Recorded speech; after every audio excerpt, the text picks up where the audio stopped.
Welcome my dear friends, कैसे हैं आप सब लोग। मैं हूं आपका दोस्त नितिन और आज हम पढ़ने जा रहे हैं, कंटिन्यू करने जा रहे हैं फाइनेंशियल मैनेजमेंट का अगला टॉपिक। अब तक हम जो पढ़ चुके हैं वो पढ़ चुके हैं फाइनेंशियल मैनेजमेंट क्या होता है, उसके 3 डायमेंशंस क्या होते हैं, उसमें वेल्थ मैक्सिमाइजेशन, प्रॉफिट मैक्सिमाइजेशन क्या होता है। उसके अलावा हमने बात की थी इन्वेस्टमेंट डिसीजन, जिसमें बात की कैपिटल बजटिंग प्रोसेस, उसके बहुत सारे पहलू और उसके बाद उसके टेक्निक्स। आई होप कि यहाँ तक की जर्नी आपकी स्मूथ चल रही है। प्रैक्टिस जरूर करते रहना दोस्तों, क्योंकि प्रैक्टिस कराना एक टीचर के हाथ में नहीं होता। हम आपको रास्ता दिखा सकते हैं, चलना तो खुद ही पड़ेगा। मैं आपको प्रोसेस समझा सकता हूँ, प्रैक्टिस खुद करनी पड़ेगी। तो प्रैक्टिस करते रहना, वरना बाद में बोलोगे सर क्या पढ़ा दिया, मज़ा नहीं आया। ठीक है, समझ नहीं आया पर बड़ा मज़ा आया, है ना। कभी कभी कोई टीचर बोलते थे ना, हमें याद है हम कॉलेज डेज में थे तो हम ऐसे बोलते थे, सर समझ नहीं आया पर बड़ा मज़ा आया। मतलब टीचर तो अच्छा लग रहा है, वो तरीके से बात भी अच्छी कर रहा है, सब कुछ अच्छा चल रहा है, लेकिन समझ नहीं आया। तो I don't want my student to feel like that with me कि सर आपने जो पढ़ाया समझ नहीं आया, लेकिन आपको देख के बड़ा मजा आया। वो नहीं होना चाहिए। मुझे देख के कम मजा आएगा कोई बात नहीं, लेकिन मेरे पढ़ाने पे आपको अगर समझ नहीं आया तो मेरे लिए प्रॉब्लम हो जाएगी। तो प्लीज कंटिन्यू करते हैं आज की जर्नी। कॉस्ट ऑफ कैपिटल, और आपके लिए एक वर्ड लिखा हुआ है मैंने यहाँ पे, इसका नाम है एक्सपेक्टेशन। अब एक्सपेक्टेशन क्या होती है, चलो शुरू करते हैं। आज का ये टॉपिक बड़ा मजेदार है। अभी हम बात करना शुरू कर चुके हैं फाइनेंसिंग डिसीजन की। इसमें हमारे 5-6 टॉपिक आते हैं, जैसे cost of capital, EBIT, EPS analysis, leverage analysis, financial break even point, capital structure and theories. तो आपको सबको धीरे धीरे स्टेप बाय स्टेप आगे बढ़ेंगे। तो कॉस्ट ऑफ कैपिटल की बात जब हम बात करते हैं तो बेसिकली होता क्या है, ये जो कैपिटल होती है हमें कहाँ कहाँ से आती है आपको पता ही होगा। एक होती है डेट और एक होती है इक्विटी। अब डेट में क्या आता है, मतलब डिबेंचर्स। इक्विटी में क्या आता है, preference shares, equity shares and retained earnings. ऐसा प्रॉफिट जो हमने डिविडेंड के रूप में नहीं बांटा और खुद रख लिया, उसको बोलते हैं रिटेन्ड अर्निंग्स। अब लॉजिकल चलो यार, इन सबको मानो इन लोगों ने हमें पैसा दे रखा है। अब जब कोई हमें पैसा देगा उधार तो उसकी कुछ तो एक्सपेक्टेशन बनेगी ना। वो चाहता है ना कि हमसे कुछ बेनिफिट मिले, तो उसकी हमसे कुछ एक्सपेक्टेशन है। सपोज डिबेंचर वाला कहता है कि मुझे ना फिक्स परसेंटेज ऑफ इंटरेस्ट दो, देना पड़ेगा। प्रेफरेंस वाला कहता है कि मुझे फिक्स परसेंटेज ऑफ डिविडेंड दो, मतलब जब भी डिविडेंड डिक्लेयर होगा सबसे पहले मुझे दोगे इतना परसेंटेज फिक्स, क्योंकि प्रेफरेंस है, नाम में छुपा ना प्रेफरेंस, उसको प्रेफरेंस मिलेगी। तो सबसे ज्यादा रिस्क टेकर कौन है, इक्विटी शेयर वाले। तो इक्विटी वाले कहते हैं कि जो मैं रिस्क ले रहा हूं उसके बदले जो परसेंटेज मुझे मिलना चाहिए, जिसको बोलते हैं ईपीएस, जिसको बोलते हैं कि मैक्सिमम वेल्थ मैक्सिमाइजेशन, वो मुझे सबसे ज्यादा मुझे मिलना चाहिए। हमने कहा जाहिर सी बात है भैया, आपको सबसे ज्यादा रिस्क लेने की कीमत भी मिलनी चाहिए। और रिटेन अर्निंग एक्चुअली क्या होता है, इन्हीं लोगों को, जो इक्विटी वालों को पैसा नहीं दिया आपने in the form of dividend, जो डिविडेंड इनको देते हैं हमने उनको नहीं दिया, तो जो पैसा रोक लिया उसको बोलते हैं रिटेन अर्निंग्स। अब वो रिटेन अर्निंग्स किसकी है अल्टीमेटली, वो भी तो इक्विटी वालों की है। तो एक्चुअली में देखा जाए तो रिटेन अर्निंग और इक्विटी की जो एक्सपेक्टेशन है वो सेम होनी चाहिए। इसलिए मैंने एरो दोनों पे मिला के लगाया कि ये दोनों की रिटेन अर्निंग की या इक्विटी शेयर कैपिटल वालों की जो एक्सपेक्टेशन होती है वो सेम होती है। सर ये तो क्लियर हो गया, लेकिन बात फिर वही अटकती है कि कॉस्ट क्यों बोला आपने। भाई कॉस्ट इसलिए बोला कि जो पैसा हमने इनको देना है, हमने इन्हें क्या देना है, इसको इंटरेस्ट देना है, इनको डिविडेंड देना है, इनको भी कुछ रिस्क के अकॉर्डिंगली डिविडेंड देना है। तो अल्टीमेटली ये हमारे लिए क्या है, ये वो ब्याज है या डिविडेंड है या भागीदारी का हिस्सा है जो हमने इनको देना है अगेंस्ट द पैसा जो उन्होंने हमें कंपनी में लगाया है। उन्होंने हमें पैसा क्यों दिया है, आज आप बैंक से लोन लेते हो तो बैंक लोन क्यों देता है, इंटरेस्ट के बदले। तो इंटरेस्ट क्या हो गया आपके लिए, कॉस्ट ऑफ कैपिटल। तो कॉस्ट ऑफ कैपिटल है क्या, basically it is a part of financing decision whereby we discuss about how much costlier it will be to take finance from the market. जो पैसा हम market से उठाते हैं, चाहे वो डिवेंचर से उठाएं चाहे शेयर्स के बदले उठाएं, उसके बदले कंपनी को क्या देना पड़ेगा। फिर दे विल डिसाइड कि हम डेट से ज्यादा उठाएं या इक्विटी से ज्यादा उठाएं। हमने पढ़ा तो हुआ है 2:1 की रेशो होती है, डेट इक्विटी रेशो क्यों होती है, क्या फायदा है, डबल क्यों रखना है डेट को, उसका बेनिफिट अब हम समझेंगे उस चीज को इस फाइनेंसिंग डिसीजन में। तो अब होता क्या है, जब कॉस्ट ऑफ कैपिटल की बात करते हैं, इसको नॉर्मली हम डिनोट करते हैं के से, ठीक है, याद रखना इसको के से डिनोट करते हैं कॉस्ट ऑफ कैपिटल। इसका यूज क्या है?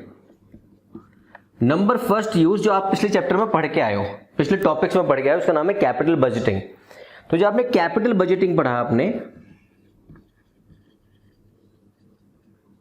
तो this is the minimum expectation, जिसको हम बात करते हैं डिस्काउंटिंग रेट। तो जितने भी प्रोजेक्ट को हम डिस्काउंट करते हैं ना कि हाँ जी कितने परसेंट आर एंड एन, वो जो आर होता है आर, वो ये होता है। हम इसको लेके चलते हैं एज ए मिनिमम बेंचमार्क कि भैया जितना इनको देना है कंपनी उतना तो कमा ले। आज आपके प्रोजेक्ट में लग गए 1 करोड़ रुपए, 1 करोड़ का पूरा आपने लिया हुआ लोन। अब 1 करोड़ के ऊपर आपने ब्याज देना है सपोज 10 लाख रुपए साल का, तो अब आपका टारगेट क्या होगा कि मेरी कंपनी कम से कम 10 लाख रुपए तो कमा लेना, ब्रेक इवन आ जाए ताकि मेरा, उसके बाद सोचेंगे।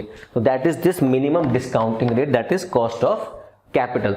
जितनी भाषा है ना, इसको धीरे धीरे दोबारा ग्रैस्प करने के लिए दोबारा से रिकॉर्डिंग देखना, दोबारा से चेक करना उसको, क्योंकि आपको क्लैरिटी दिमाग में बैठाने के लिए एक ही चीज को 2-3 बार सुनना पड़ता है।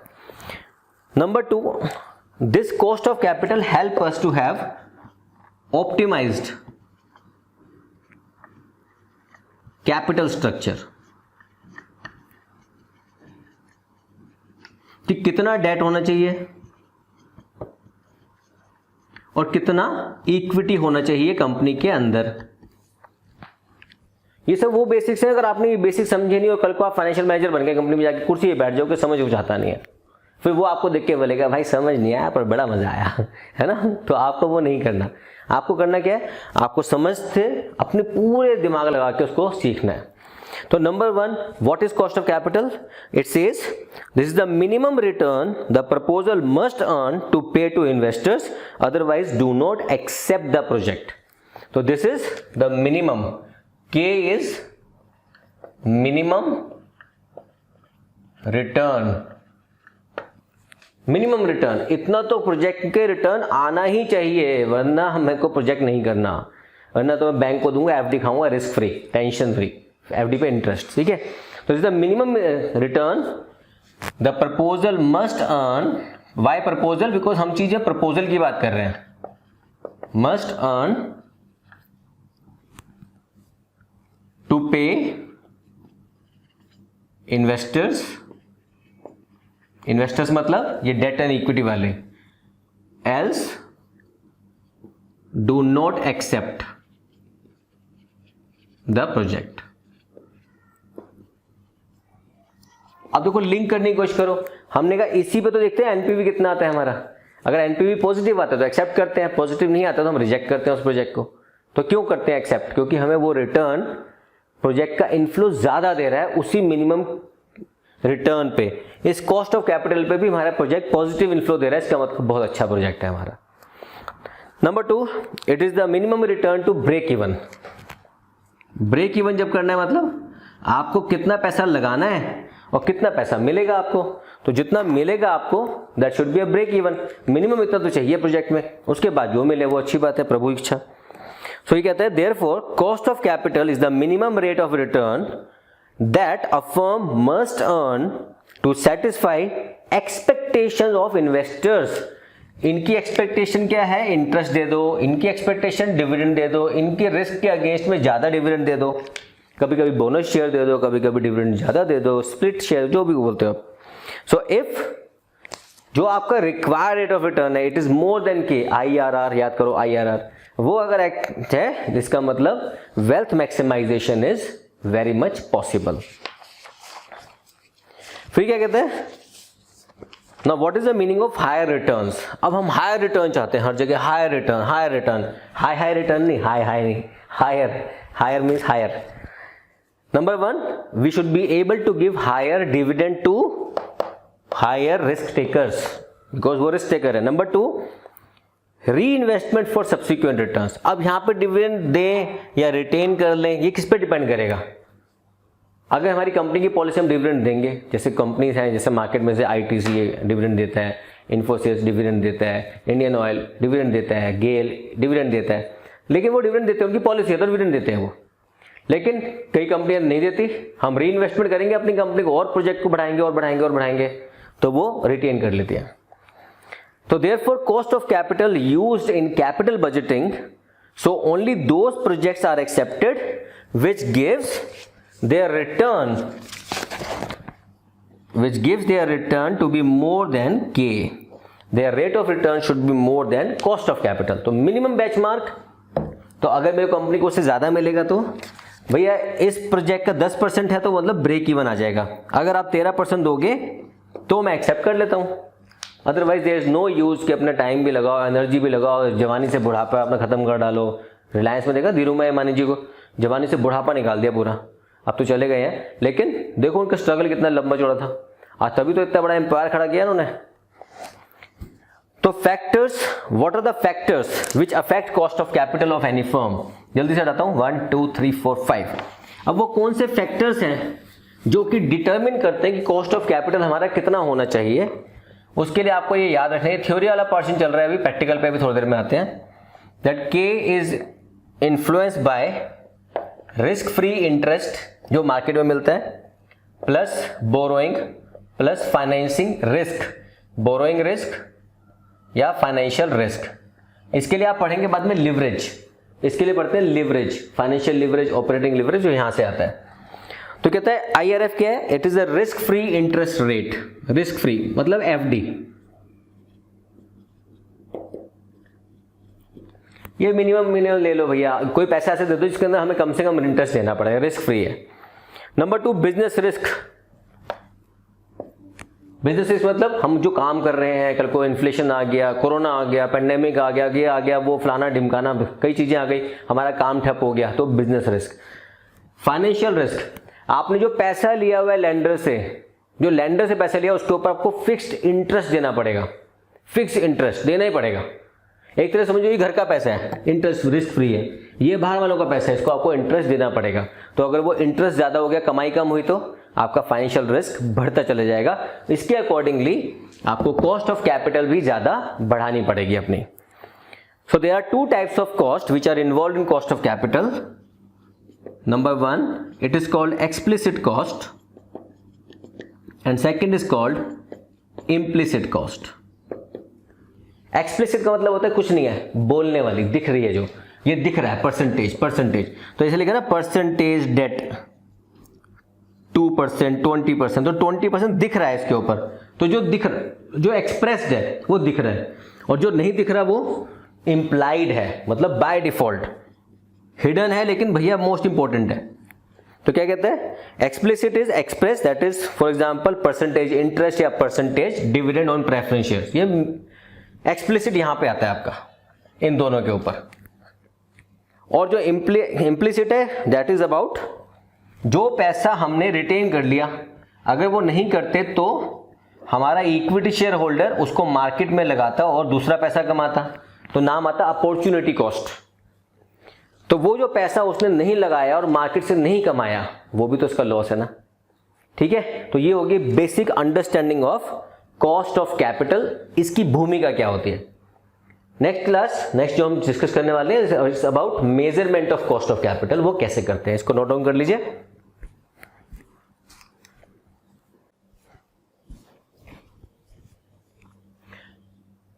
दोस्तों अभी आपके सामने लिखा है नाम एक WACC, वैक, है ना।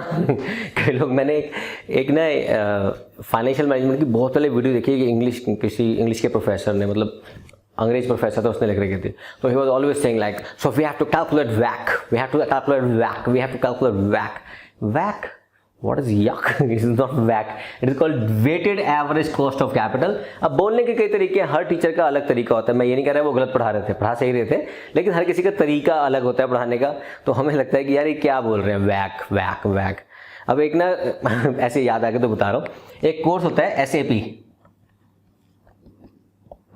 अब SAP बोलोगे ना तो जितने भी SAP कंसल्टेंट उनको बुरा लग जाता है कि क्या सैप, कोई बोलोगे सैप, ठीक है। नॉर्मली सब मानते हैं कि सैप होता है, लेकिन जब कुछ काम में बोलोगे सैप, बुरा मानते हैं। सैप क्या है? सैप क्या होता है? SAP consultant. क्योंकि ऐसे सैप जो बोलते हैं, सैप जर्मन में कुत्ते को बोलते हैं ठीक है, तो इसलिए वो कहते हैं सैप सैप सैप, क्यों सैप लगा रखा है। नॉर्मली कोई कंसल्टेंट हो उसको बोलो सैप कंसल्टेंट हो, हाँ मैं सैप कंसल्टेंट हूँ। अब सैप फाइनेंस का भी होता है, सैप अकाउंटिंग का भी होता है, सैप एचआर का भी होता है, सैप अलग अलग डिवीजन के हो सकते हैं। मतलब कल को आप चाहो तो आप सैप कंसल्टेंट बन सकते हो फाइनेंशियल मैनेजमेंट के अंदर, बट अप टू यू। मैं आपको फोर्स थोड़ी करूंगा कि आप ये करो वो करो। एक मिनट दोस्त, ढक्कन गिर गया। तो लेट्स स्टार्ट। आपके सामने आ गया WACC, weighted average cost of capital. Basically हमें यहां पहुंचना होता है, मेनली हमें यहां पहुंचना होता है। इसके लिए सारी कहानी तोड़ मोड़ के लाते हैं हम लोग। तनख्वाह भी तो ये पूरे महीने काम करने की है ना, तो पूरे महीने काम क्या करें, ये सब करना पड़ता है अपने को। अब इसमें क्या होता है, इसमें सबसे पहले आता है KE, दूसरा आता है KD, तीसरा KP, फिर KR भी होता है। मैं इसके अंदर ऐड कर लेता हूं। होता क्या है ये, KE is cost of equity, cost of equity share capital, KD is cost of debt, KP is cost of preference, KR is cost of retained earnings. इन सबके एसोसिएटेड वेट। अब वेट क्या होते हैं वो समझते हैं। पहले आप वेट समझ लो, छोटा मोटा कहानी, उसके बाद मेनली स्टार्ट करेंगे हम कॉस्ट ऑफ डेट से। वेट का मतलब क्या होता है, वेट असाइंड। अगर मेरे पास सपोज डेट है 1 लाख का, प्रेफरेंस शेयर है 2 लाख के, इक्विटी शेयर है 1 लाख के, और रिटेन अर्निंग्स है वो भी 1 लाख की, तो टोटल कैपिटल कितनी हो गई मेरे पास, 5 लाख की। मैं इसलिए बता रहा हूँ ये बात है कि छोटी छोटी चीजें, मैं अपने जब फर्स्ट टाइम मैंने फाइनेंशियल मैनेजमेंट पढ़ा था ना, कभी किससे सुनाऊंगा अपनी लाइफ के अंदर कि मुझे पढ़ाई में बिल्कुल मजा नहीं आता था। वही था, टीचर अच्छे आते थे, समझ नहीं आया, पर बड़ा मजा आया क्या आप बोलते हैं, समझ नहीं आता था, क्योंकि वो क्लैरिटी में बेसिक नहीं है, सीधा एडवांस लेवल पे सोच के आते थे जैसे हर बच्चा सीख के आया हुआ है, ऐसा नहीं होता। अभी क्या हुआ, ये हो गया टोटल। अब इस 1 लाख का इस 5 लाख में कितना परसेंटेज है, दैट इज कॉल्ड वेट। मतलब एक तरह से 1 लाख डिवाइड बाय 5 लाख, तो 1:5 या 20%, तो 20%। कैसे निकाला, 1 lakh divided by 5 lakh into 100, 20%। इस 2 लाख का 5 लाख में कितना हिस्सा है, 25%। कैसे निकाला, 40%, सॉरी गलती हो गई, 40%।